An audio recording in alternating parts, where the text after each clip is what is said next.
An article in Rolling Stone claiming the Bush administration stole the last election. Do you think it was?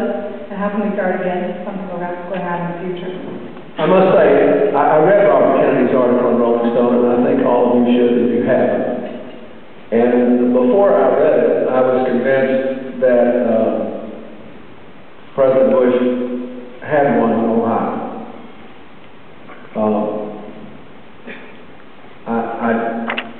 I thought it would have been ironic if he had lost the election in the Electoral College and won the popular vote. That is, if he went out the same way he came in. But I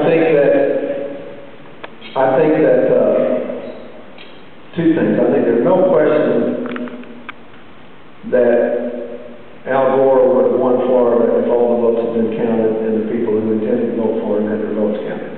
Between the people whose votes were thrown out for erroneous double voting instructions in Jacksonville and the 3,400 Jewish Democrats who voted for Pat Buchanan in the butterfly ballot and several others, there's no question that several thousand more people in Florida intended to vote for Gore and showed up on election day.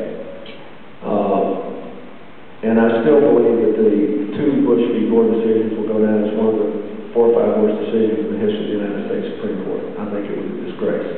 And I think if Gore had had and Bush had been behind, the Supreme Court would have voted 9-0 to count on the votes by a uniform standard. That's what I think would have happened. You may not agree, but that's what I used to teach that course, constitutional law. That's what I think. In this case, I think, you know, I don't have an opinion, but I thought Robert Kennedy made a very persuasive case. And what was clear is that the Secretary of State, now their candidate for governor, was a world-class expert in voter suppression.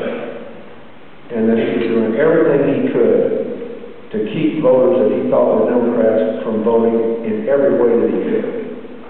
And I think that is wrong. And I hope that the voters of Ohio will repudiate it. I mean, you know, we ought to be in the business of getting more people to vote, not fewer. We don't have as many people. Heck, they had 70% of voters voting for the Rock in the last election. They had better voter turnout than we did, and much of them were risking their lives. So I don't think we ought to be ratifying the public service of anybody who thinks it's his job to keep people from voting.